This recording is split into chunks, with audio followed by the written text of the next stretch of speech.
Hello, Beatrice. How are all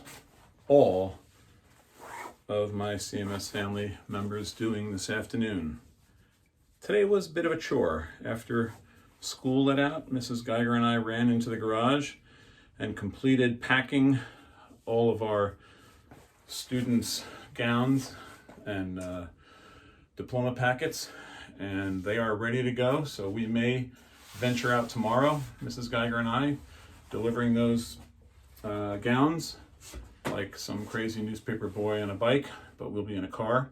We'll give you advance notice on how this is working, but basically we're going to email 20 families at a time saying we're coming, and then we will email the parents who we thought we could make it to. We will email you if we don't get to your house that night, that we will start you during the next trip. It's going to be a little bit of a interesting concept, but I would love to see the kids, and so I'm happy to take the trip around town, and let's just see how long it takes to see 231 students. There's less addresses than that because we have some folks who have 2 children graduating this year, so it'll be great to see everyone. So right now I am waiting for a student to arrive at the garage. I put a call out to any students who wanted to teach Mr. Geiger something, and lo and behold, I did get responses from about 10 students, and I chose the first one to join me here tonight, which is why I brought my shoes. What's that all about? Let's find out. And let's go ahead right now and talk to Payton. Let's see if she's here. She is. Payton, how are you? Good, how are you? Good. Listen, I'm going to ask you to speak nice and clear so everybody can hear you. This for me is a thrill to have a student, not just to have a student, because I had a couple of students on the screen, in the garage prior to this, but you're here for the opposite reason that I had those other guys on. I was trying to show them something, but you are going to show us something tonight, right? And it's interesting. I sent out a form and I asked students to respond and say, this seems like a wacky idea, but if you have something you want to show me, tell me, brag about, teach me, let's do it. And Payton wasn't the first one to respond, but as I went down the list of things, I'm like, wait a minute, rock climbing? Yes, this is definitely going to be the first one. We need to talk to her and find out more about this. So how are you? How's everybody at home? Your family well? Yeah, everyone's doing as well as they can. I'm glad to hear that. I see a window is slightly higher than normal behind you. Are you in the basement right now? Yeah, I am. And is that where you spend all your day? No, I usually spend my day at school and everything at my desk in my room. Oh, okay. Because with the gear that you brought along today, you probably could climb your way out of that basement if you had to. Definitely, yes. I know that's corny. So tell me a little bit about, first of all, you talked about rock climbing. Are we going to talk about indoor climbing, outdoor climbing, or kind of what's your passion? Personally, I like doing outdoor climbing, specifically on boulder, but that's not very possible the majority of time of the year, so I do a lot of my time climbing indoors. So the idea of boulder, for those of us who don't have a clue what you're doing, you're talking about huge boulders, and the object is just to get to the top of the boulder. Yeah, the object is just to get to the top of the boulder any way you can, and you don't climb with a rope or anything. All you had is a pad beneath you. Right, there's usually a protective pad on the bottom, unless you're a freak and you can go up with one finger, right? There are people that are crazy with this stuff. Oh yeah, there's a documentary on Disney Plus actually called Free Solo of this man who just climbs mountains without any rope or any protection at all. So is that the guy who went up the face? Wasn't there someone recently who? Yeah. Is that the guy? Exactly. I saw that, and I was shaking watching him. It was incredible. I even though I'm tall, heights bother me a little bit. So when I saw him on that wall, it was incredible to me. A million years ago, when my kids were little, they challenged me to do one of these portable walls that they have at country fairs, with the hand grips and stuff. Yeah, and I thought, how difficult can this be? So I gave it a shot, halfway up, my fingers were aching to the point where I thought they were going to fall off. And I was just drained when I was done. So when you started this, did you have, I mean, you're young, you're athletic, but when you started this, did you have to train, or did you just kind of like get to it? There's definitely like a learning curve when it comes to it. There's a lot of vocabulary, there's a lot of technique and safety things that you need to learn in order to do it. And building up strength is one of the hardest parts. So it took me a while to get to the point where I am now. And now during this break, it's going to take me a little bit to get back to that point. Yeah, that's terrible. Although, you know, rock climbing in itself could be social distancing if you're in the right spot, right? And if you have the right partner. I mean, if you're with your dad, for example, all day long, and he and you have that as kind of a passion. I mean, what a great bonding experience to have with your parent. I don't know. I just think it's awesome. So before you begin with your stuff, I wanted to show you something that I brought to the garage today, because I entered, you didn't notice this, but I entered with these Oboz shoes. Are you familiar with that brand? Not in particular, but I've seen similar. Okay, so I don't climb rocks, but I do traipse around the Watchung Reservation, and I'll do that sometimes when it's very wet.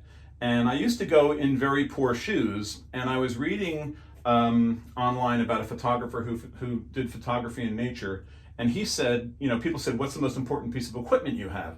And everybody was thinking, flash photography, cameras, tripods. He said the most important piece of equipment he had was his shoes. And it got me to thinking of the number of times that I've slipped and not quite fallen, but almost fell. And so I went out and got myself a good pair of what I would consider kind of like mud shoes that can grip the ground and things like that.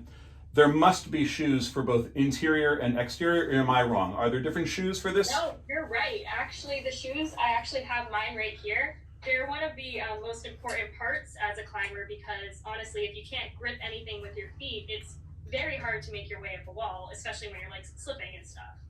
So I actually have mine right here.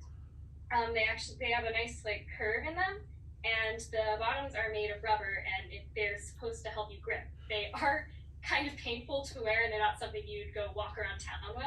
But they have a specific purpose, obviously. I mean, like any sports shoe, these things are made like are those toes like steel shanked or anything? Is there anything in there, or is it just all rubber? It's hard rubber, and they're specifically like pointed and curved so that you can use as much as your feet to hook and latch onto things as possible. So this might seem stupid to ask, but are the soles of the shoes wider than normal shoes so that you have that interior curve of your foot? I don't know if that would be helpful for gripping unless you had like an expanded sole. If you actually look at the bottom, they're actually a lot narrower than many shoes are. Oh, they are. They're more like your foot. Exactly, because you're trying to get like exactly your foot placement, and everything is supposed to be exact, and you're trying to have these micro measurements, so it's trying to account for that. And exterior, similar shoe, or? You can use the same shoes you use inside, outside. There are some shoes that are better for different types of climbers, and it's a very wide range of things. Yeah, I mean, I don't know how, those seem very, very sturdy, but I thought I'd seen climbers using shoes that were almost like when they bent their toe, the shoe would bend, like very loose, Well, these actually, they bend too. Oh, they do? Okay, yeah. Yeah, but these are fairly new, so I'm going to have to break these in a little bit. Right. Maybe you can use them to get out of the basement when we're done talking. That's a bad joke. So what about gloves? Is it barehanded stuff? You usually go barehanded, or you use chalk on your hands, but gloves make it harder to grip and feel what kind of rocks you're on, and easier to slip. So unless you have specific fingerless climbing gloves, okay, not a lot of people use gloves. Okay, so you would only use gloves, I guess, like you said, fingerless, if you had temperature problems. You wouldn't be using them for gripping and things like that. So you carry a bag of chalk around with you? Yeah, this is attached to my harness. It's a bag of chalk, so you can have it when you're going up, and you just untie the strap and put your hand in there, and there's just loose chalk. and that helps you grip the rocks and everything, especially when you're more tired and your hands are getting sweaty and stuff. Right, and if your hands are all getting clammy and everything, you want to be able to have dry fingers, I guess, so you can feel every crevice, right? Exactly. It's definitely a lifesaver. One of the most important things I have. And when you're climbing one of those walls, I noticed some of the grips have different colors. Are they colored in any particular reason, or is it just like patterned? So it depends on the gym. Some gyms do monochromatic, and different climbs are called routes, and they grade those based on difficulty. So you can go on a really easy route or a really hard route. So some gyms use the color to distinguish between which route is which, and other gyms just put those up and use tape to distinguish between the two of them. So it really depends where you're going. Okay, so you might approach a wall and say, today I'm going to try the red path or route, and it might involve stretching or leaping or a little bit more difficulty than just choosing any handhold you want to get up to the top.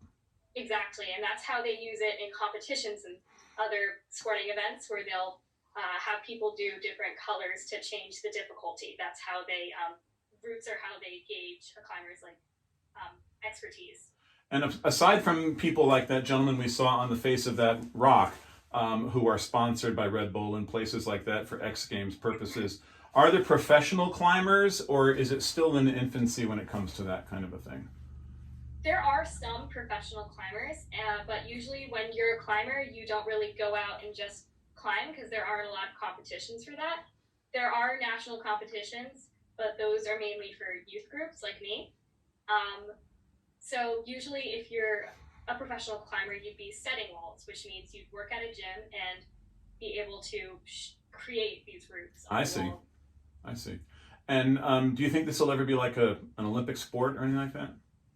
Well, actually, this year we were supposed to go to the Olympics along with Ultimate Frisbee. Oh, is that right? Yeah, it is. But I'm not sure if the Olympics are happening this year. But definitely, climbing recently in the coming years has gained a lot more speed and momentum. That's cool. I didn't realize that. So I've driven near here, and I'm sure a lot of people that are listening will know the place. There's a place in Watchung by the river. It's in Berkeley Heights, I think, but it may not be. It might be Scotch Plains. And there is some faces there, some rock faces, and I've seen people climbing on them. Have you ever climbed locally, or? Yeah, there's not stuff very close to here, but yeah, around Blue Star, there's the power lines, which is where the closest place to here where you can have a lot of climbing. They have mostly boulder, like I said before. Right. Also some lead climbing, which is where you're using ropes and going higher up.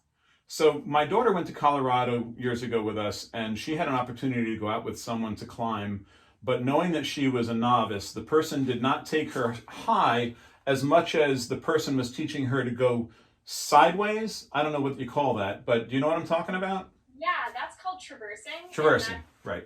How a lot of climbers, that's how I warm up before I climb every day, and it's a good way to get the movements down and make sure your technique is strong and just getting a general feel for it before you go into harder things. Right, and if you're, depending on the height, I guess you would have a mat, or you might not. If you're just a few feet above the ground and you're going traversing, you might not need all that equipment as much as just to practice grips and things like that. Am I wrong about that, or is that right? Traversing, you generally won't need any equipment other than, of course, chalk and shoes. Yes. There's a general height. Basically, if you're going above roughly 5 feet, that's when you start to want a mat. Or if you're going basically up anywhere, you're going to want to need a mat, just because safety is one of the top things that you learn about in climbing. Oh, absolutely. I would imagine so. So you said there was certain vocabulary. Is there any vocabulary that we did not touch on? Yes, there is. There is actually a lot of vocabulary, and I have some written down here. And I was wondering if you maybe wanted to guess. Sure. I'll do. Yeah. Let's see what happens. So one of these terms is called beta. Beta? Yes, as in the fish. So I'm going to say beta is that a slang for someone who's showing off? No, beta is a term for advice or technique. So if you ask someone, hey, do you have any beta on this specific wall? Oh. You're asking them, how do you think you should complete it? Okay, interesting. I like that. Yeah. Another one is crimp or jug. Crimp or jug? That sounds like a shape to a rope that you would do for clipping it onto something. Those are actually two different kinds of holds, which are like the rocks that you grab onto when you're on the wall. And I actually have a picture here of all sorts of different holds with their definitions underneath. I see. Not the way not the way your hand is shaped, but more how the shape itself is shaped that you would grip with your hands. Exactly. And a jug kind of looks like a jug handle, but it's easy to grab onto. Right, but it looks like a crimp really requires like very strong fingers. Yeah, that's a lot of grip strength and trying to crimp onto the hole. I think that's what that jerky kid who ran the thing at the fair told me to go up on. When I hurt my fingers at the county fair that time. I think I'm going to blame him on putting me on the crimp side or something like that. Exactly. So what else you got? Dino. Is that someone who can rappel really quickly? Dino is actually the opposite. It's the term for jumping from one place to another. Oh, okay. So that's flinging yourself off of the rocks and jumping to another piece of rock. I don't know how they do that. I have to tell you that my heart stops when I see some of those guys doing that. Yeah, that's definitely one of the hardest technical moves to pull off in climbing, and I definitely props to people who can do that very well. I'm still learning how to execute things like that. I know. Okay. I have one last one for you now. It is on site. On site. That's the ambulance. Sometimes, unfortunately, you're going to need that.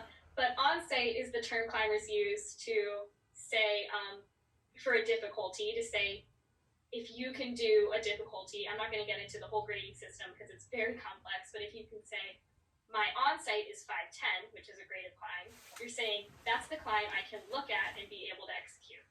Okay.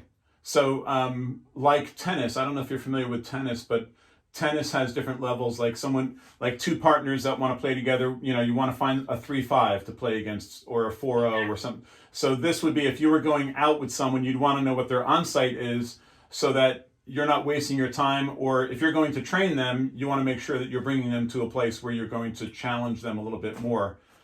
Exactly. And are those mapped out? Like, can you get a climber's map and it will tell you what the scope looks like of a particular mountain or hill or boulder, or?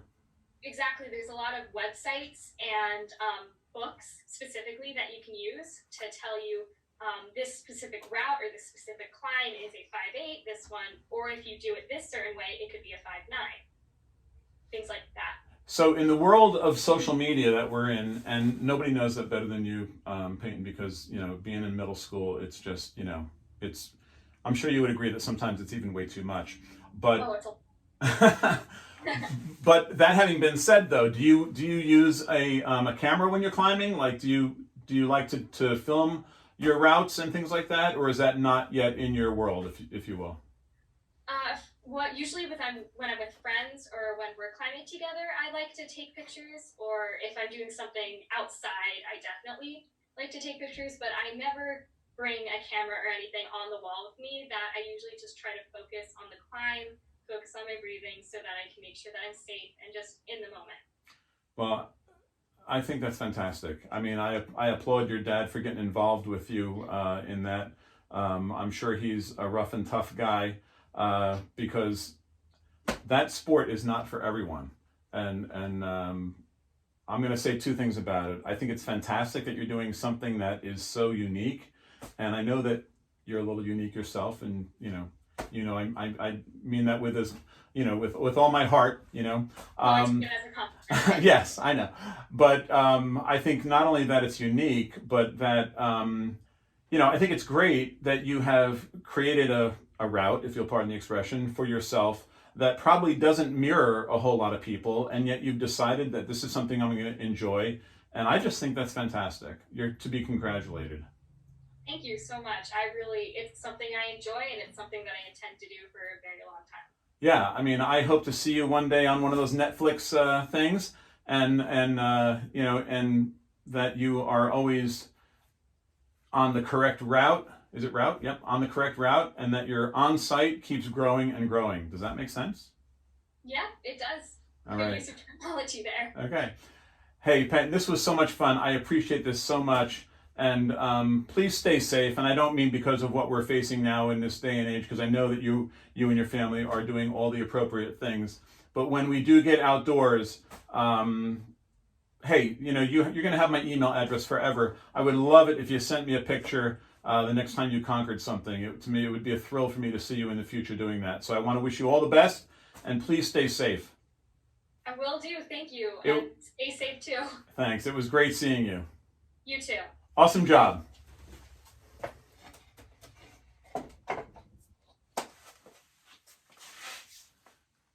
She's something else, huh? What a great job. What a great person. And just fabulous that she volunteered to be with us here tonight. I'm going to call that a wrap.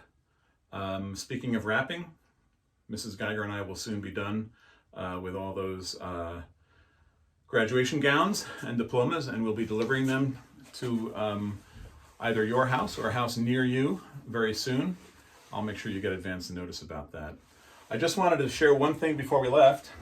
You know, I love to end with love, but I also wanted to share with you that I am making some progress on this box for my daughter. We will one day be able to